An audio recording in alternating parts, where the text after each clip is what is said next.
Hello. Yeah, I thought I'd give a brief status report as far as how things are going with the 15 milligrams 5 times a day. I just want to go to sleep after 8 o'clock at night and wake up around 4 or 5 o'clock in the morning. Can't seem to accomplish that. Passed out early last night. Only took 2 doses during the day. I just didn't feel like I needed them. And I set out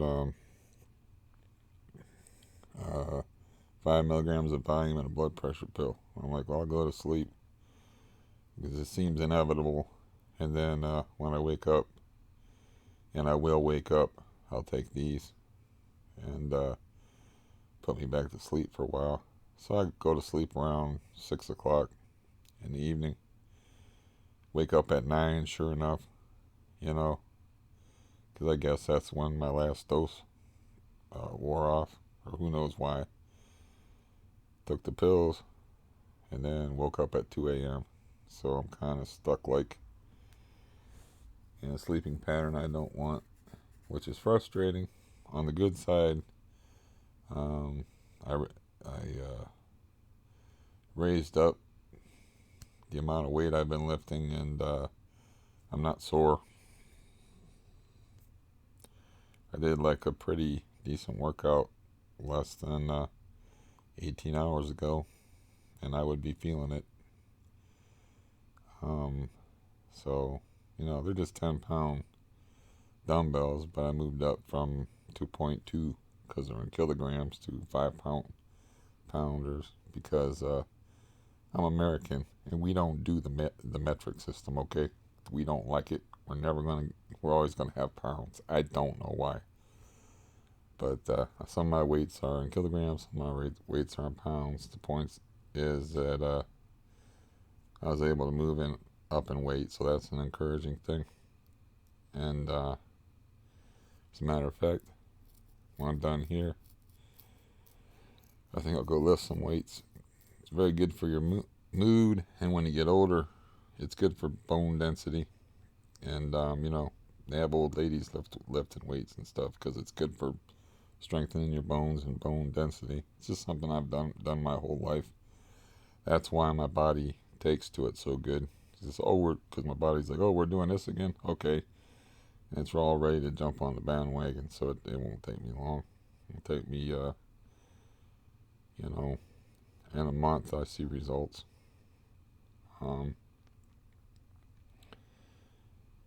It's funny that I have to start out with 2.2, and was that 4.4 milligrams on a bar, so about 5 pounds.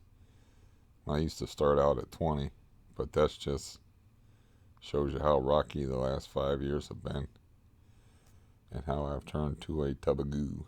So, so that's on the good side. My mood is, wow. My mood is intense. I feel like my past has been despoiled to the point where I don't want to hear any of the stinking songs of my youth. And, I was thinking about the people that I don't see anymore. It's like I'm not an openly hostile person. I don't really know why or what the deal is. I did give those people over there that I moved into this, I sort of gave them the kiss off, but not the, fuck you, go die in a ditch type of kiss off. Just, it's like, why would I want to see any of you people? All I end up doing is losing money and health. It's not a healthy relationship for me.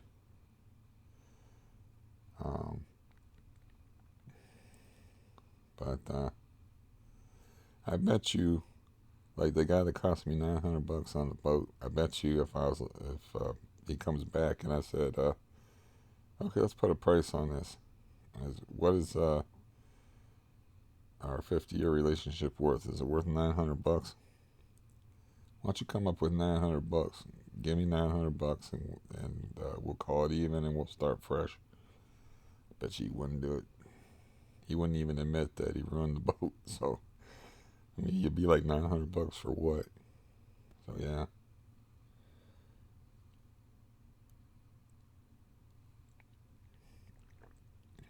Yeah, I want to join Emotions Anonymous right now. I got like so many feelings running around. Um,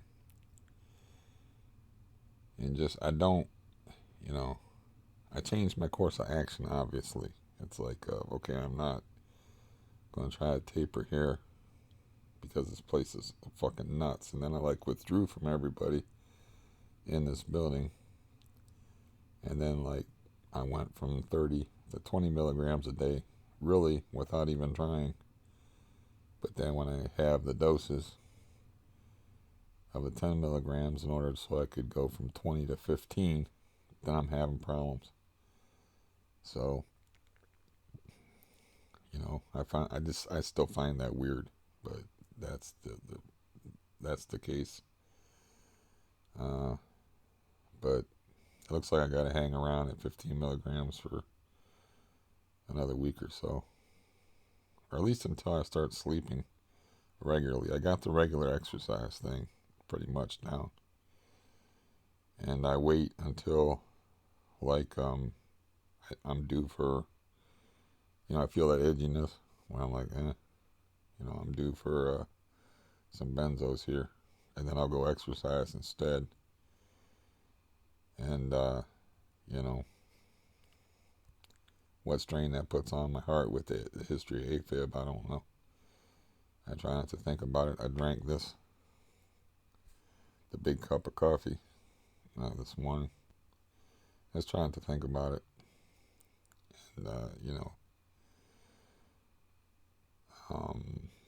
well, if you listen to this, you probably know about how benzos turn paradoxical, by which they mean like you take them to cope with anxiety, and they end up creating more anxiety in the long run than you had in the first place. So,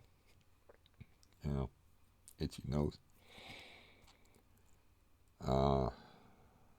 So my life feels like sort of like a baton death march type of feeling. If I want to be really overly dramatic, it feels like I'm going to go to do this thing I'm not really hot about. I'm going to go do this thing. Well, I got to do this. I got to do that. There doesn't seem to be a lot of joy or happiness in it, at least currently. I mean, when I get on here, I find things amusing and I laugh and stuff, but, it's just like things in the past, like riding around in a van with a kitchen chair for a passenger seat and having the cops be cool with it, or riding in the back of the truck, standing up and having the steering go out, and I ended up in a ditch and flying over top of the hood of the cab when I was, I don't know, 14, 15, something like that, and watching the way the world has changed. And it's like a cliche for old people to say that the world was better. It's like entertainment wise, as far as sitting on your ass, the world is a billion times better than it used to be. So, old people ought not to complain about that. You can find any, I just watched 1981 Road Games with Stacy Keach and Jamie Lee Curtis and found it in like 2 seconds. You can find like almost anything on the internet to watch. So, you got that if you're into video games. And I started out, there's this game, I think it was the first role player game. It was on the Atari systems, the landmark Atari systems from back in the day, but you didn't have any arms and legs or a head. You're just a cube, you know. Now, like, they take it to ridiculous extremes as far as detail and stuff. I watched, people play video games at other people's houses, and yeah, it's crazy. It's like, am I watching a real basketball game, or wait a minute? It takes you, actually sometimes will take you a second to realize, oh, this is not a real basketball game. Um,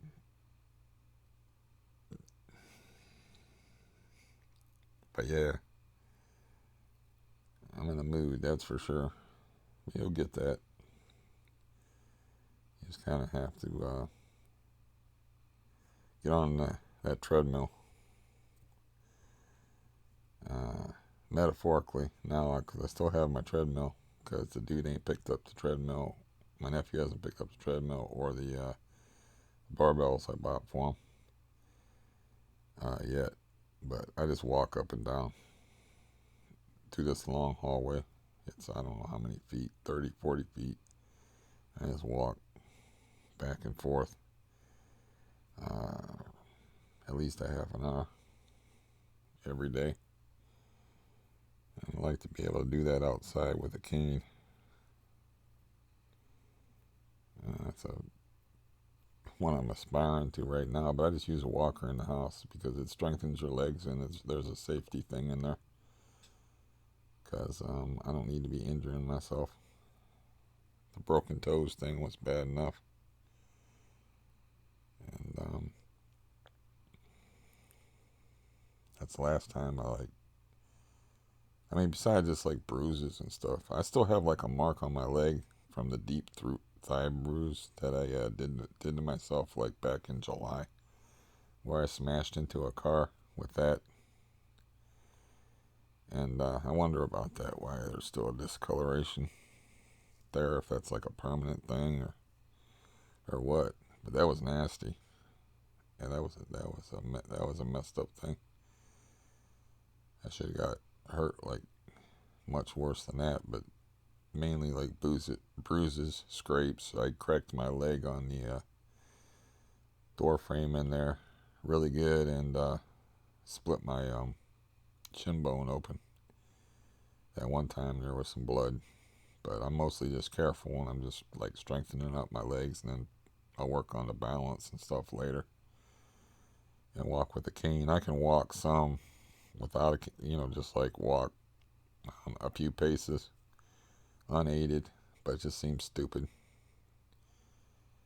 It just seems like an excuse to fall. And yeah, the winter here has been so crazy mild. It's what is it, like January? It's January 25th. 70 miles from Lake Erie, and I got the window cracked open, and I'm letting air in here. It's 4 a.m. and about 42 degrees out, which is just insane for this area. Because January and February are the evil months. They're the bad months. It's like a rule of thumb. You can have like a mild November, a mild December, a mild March, but January and February always suck ass. So this has been one of the mildest winters I remember, even though I'm trapped inside. We've had very little snow. We had a 10-degree day for a low and a 12-degree day for a low. But it's really been mild out. And it was raining like crazy yesterday. So rain in January, it's just a weird thing around here. It's supposed to be white, fluffy snow.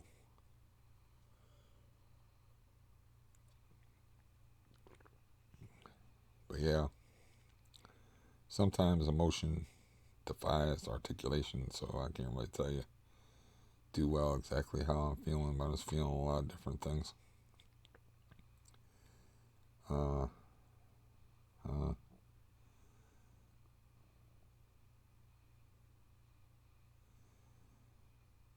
I don't know. I was thinking about like the isolation that I'm going to undergo for the next 2 months and a week, because all I'm going to be doing is basically, this is going to be like a prison. Not really going to be seeing anybody. I'm going to be detoxing from benzos, Valium, and I'm going to be doing a lot of working out and exercise. and that's about it. I mean, I decided I might make some phone calls as far as like this guy gave me some CRPS like stuff and some numbers to call that were associated with like CRPS. I don't know what. I didn't really even look at it, but he's like they might be able to help you out with housing or like assisted living type stuff, where they can help you do stuff and whatnot. And it's like I'm always leery of that. It's just like independence. That's why I freaked out when my leg went bad. When my good leg went, there's my coffee spilled all over creation. Brilliant. Spilled coffee all over this bed sheet. Well, that's good. Now I can't drink as much coffee. It's not. I'm not supposed to be drinking any coffee, probably because of my heart. But I seem to do okay with it. It's the smoking that's the problem. Now to figure out what the hell I was talking about. All the CRPS numbers. And that's what started like all the real psychological grief was like, oh no, I got this problem with my good leg. My leg I'm dependent on. I'm going to have two bad legs. And it changed the whole way I walked and everything. And that's why I finally broke down after, I don't know, at that point it would be 30 years of, it would be 29 years of CRPS. Not of having it, but of knowing that I had it. Because I had it for longer. I had it for 31 years at that point. Though it all, like I said, I always say it's all kind of foggy in my mind. I'm not a numbers guy. So I'm not, it's hard for me to say this happened here and this happened there and this happened there. And, and really keeping track of time is just a numbers thing. I can tell you that I discovered that I could write like around the age of 30.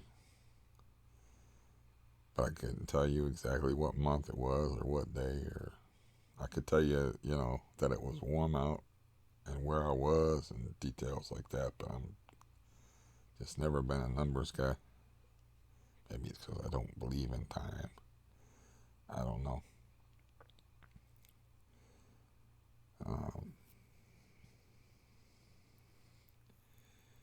But yeah, that's something I tried to do yesterday. Is like I tried like hell to reinstall my printer because I had all the sections of my book I wanted to read, all like sectioned out in pieces, and was working on it and stuff. And then the bed bug crisis hit, so they were by the bed, so I had to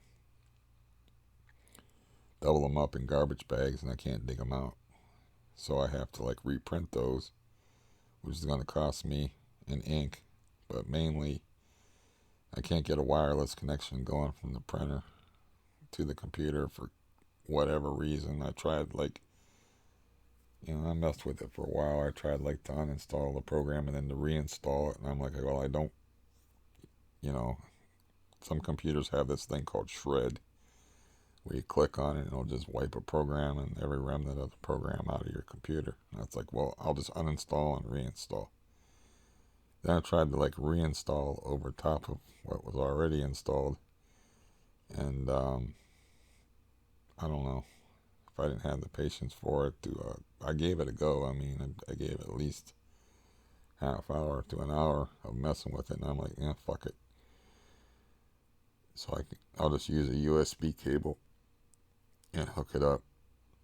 And,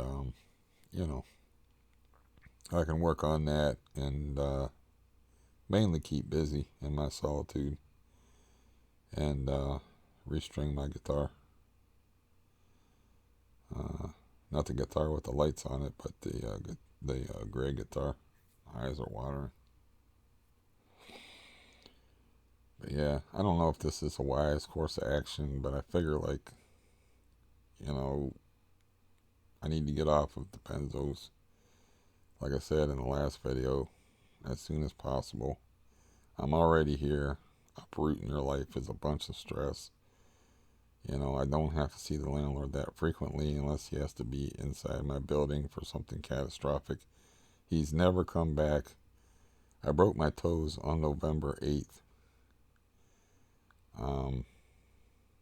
And he had an appointment with the plumber to replace the lady's bathtub because he had to order the lady's bathtub for December 9th. And I just randomly told him I was sick. And he said, well, probably have to wait till after the first of the year. And now, you know, January is almost over.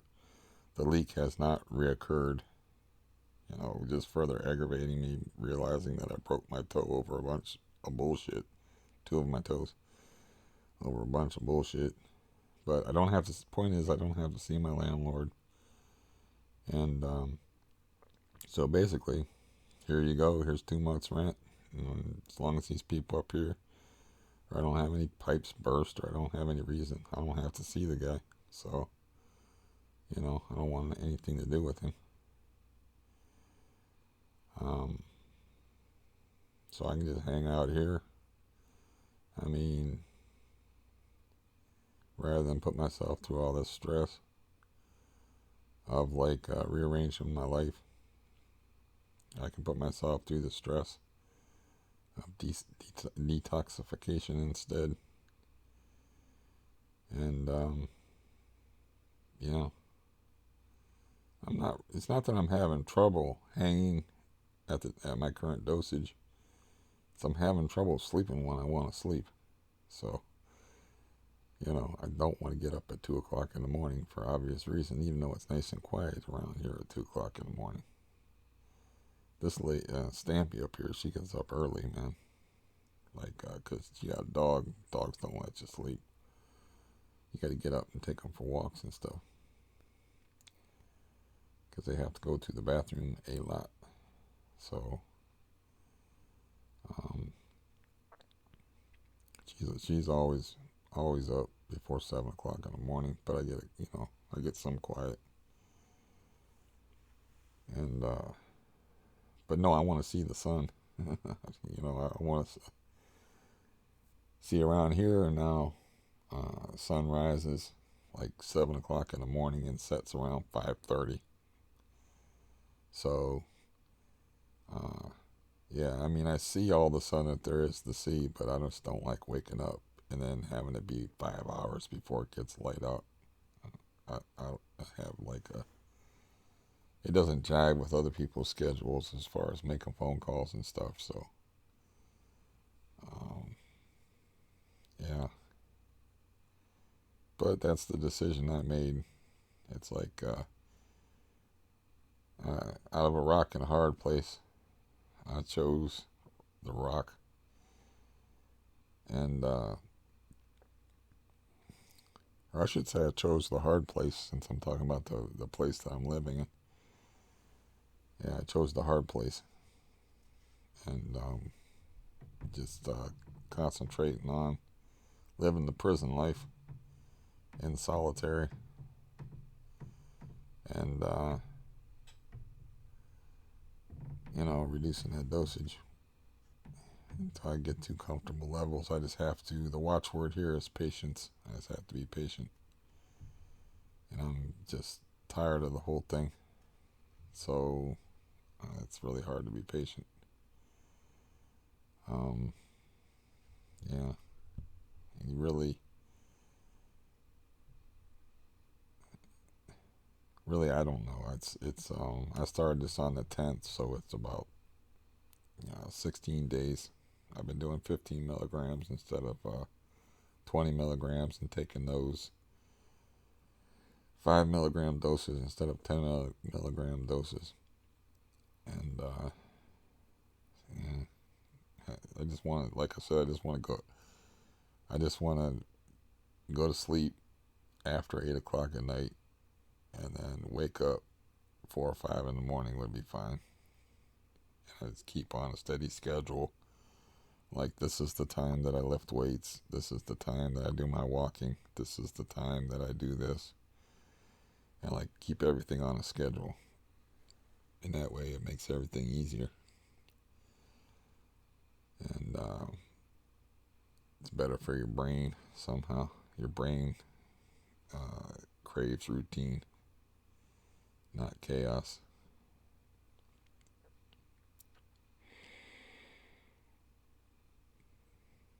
But yeah, I just thought I'd check in briefly.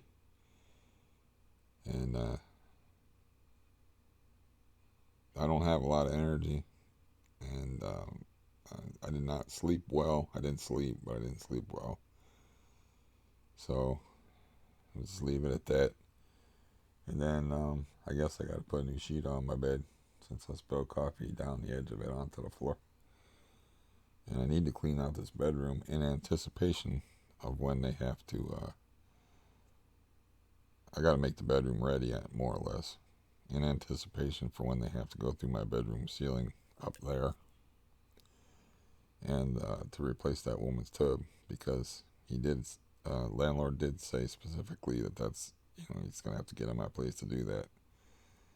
But he just kind of like is waiting for me to tell him, which he should have fucking done in the first place instead of listening to this bozo over here on wheels to tell him that there's a problem. But he figured I had such a grudge against him that I was, he was projecting his own warped personality onto me, and was thinking that, I'll wreck the place just to spite him. This place already is a fucking wreck. It has nothing to do with spiting him. You know what I do to spite him? I try to run as much water unnecessarily as possible. And these people up here seem to take as little showers as possible because there's people living up there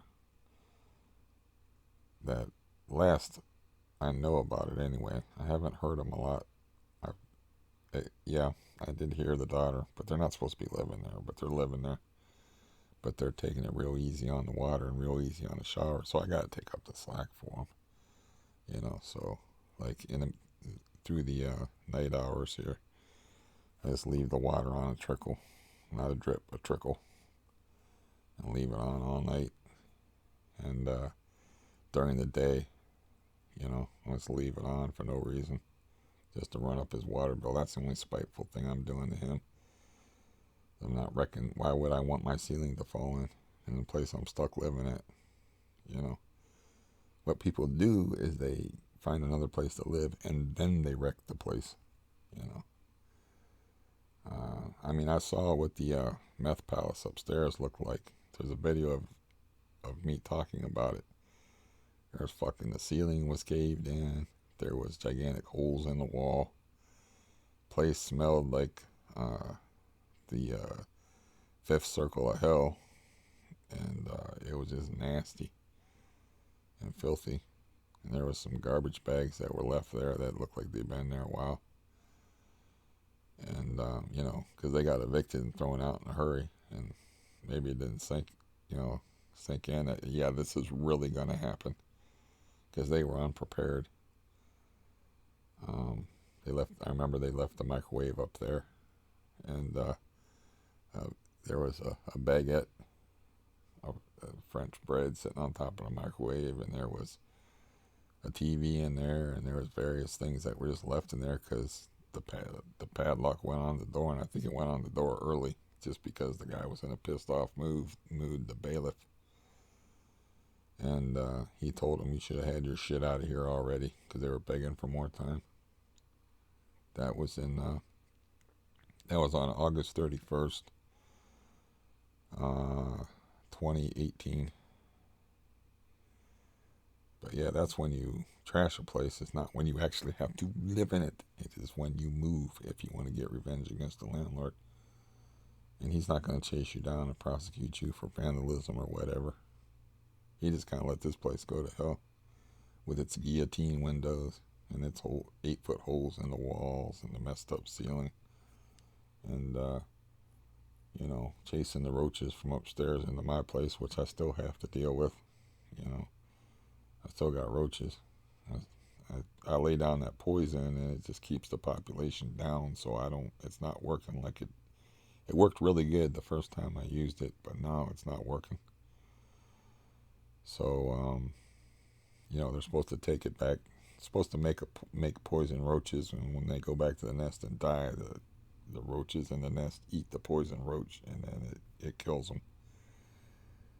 So it worked pretty good for a few weeks. I didn't see any roaches, and then I started seeing one here and there, and then they come back, and then I put the poison down, and so it makes me believe that they're living.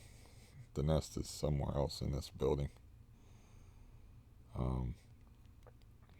But yeah, I don't like messing with poisons of any kind, especially that stuff. I have to squeeze it and put it on my finger, and like, just because the way the bottle's all, or it's like a squeeze tube.